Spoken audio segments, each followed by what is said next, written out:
want het ging niet. 4, 3, 2, 1, 0! Dit is het geworden. Het zijn 2 verkeersborden. We hadden een soort van een wedstrijdje bedacht. En die hadden we in de CREA-lessen gebruikt. En dan mochten kinderen een Tuut en de Ruut-bord tekenen. Op hun eigen manier.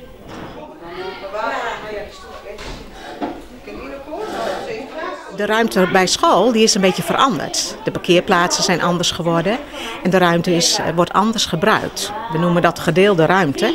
En dan moet het toch voor ons als school wel een beetje duidelijk zijn hoe we die ruimte gaan gebruiken. En we willen ook ervoor zorgen dat er niet te veel auto's stil blijven staan. Dus vandaar de Tuut en de Ruut stroken.